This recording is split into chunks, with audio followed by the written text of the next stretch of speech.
যদি আমার নিজেকে চিনি তো আমি আমার আল্লাহর পরিচয় পেয়ে যাব।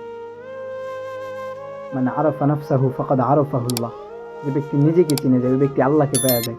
ইমাম শাফি রহমতুল্লাহ আলাই তো একটা গাছের পাতা দেখে আমার আল্লাহর পরিচয় পেয়ে গেছিলেন। বলে একই গাছের পাতা বিভিন্ন প্রাণী খায়, তো বিভিন্ন প্রাণী থেকে বিভিন্ন রকমের উপকারী জিনিস আমরা পাই। বলে একই গাছের পাতা যখন রেশম পোকায় খায় তার থেকে রেশম বের হয়, একই গাছের পাতা হরিণ খেলে হরিণ থেকে মৃগনাভি জন্মায়, একই গাছের পাতা যখন ছাগলে খায় বকরি খায় তো তার থেকে দুধ বের হয়। ইমাম শাফি বলে আমি তো গাছের পাতা দেখে আমার আল্লাহর পরিচয় পেয়েছি। এবং আল্লাহ এটাও বলে যে আফালা ইয়ানজুরুনা ইলাল ইবিলি কাইফা খুলিকাত, তুমি একটু দেখো না যে আমি আল্লাহ উটটাকে কিভাবে তৈরি করলাম এবং আমি তোমাকে কিভাবে সৃষ্টি করছি, একটু তুমি তোমার নিজের দিকে তাকাও না। তুমি নিজের দিকে তাকালে তো আমি আল্লাহর পরিচয় পেয়ে যাও। এজন্য আসেন আমরা আমাদের আল্লাহকে না খুঁজি, আমি আমার নিজেকে খুঁজি, তো আমি আমার আল্লাহর পরিচয় পেয়ে যাব।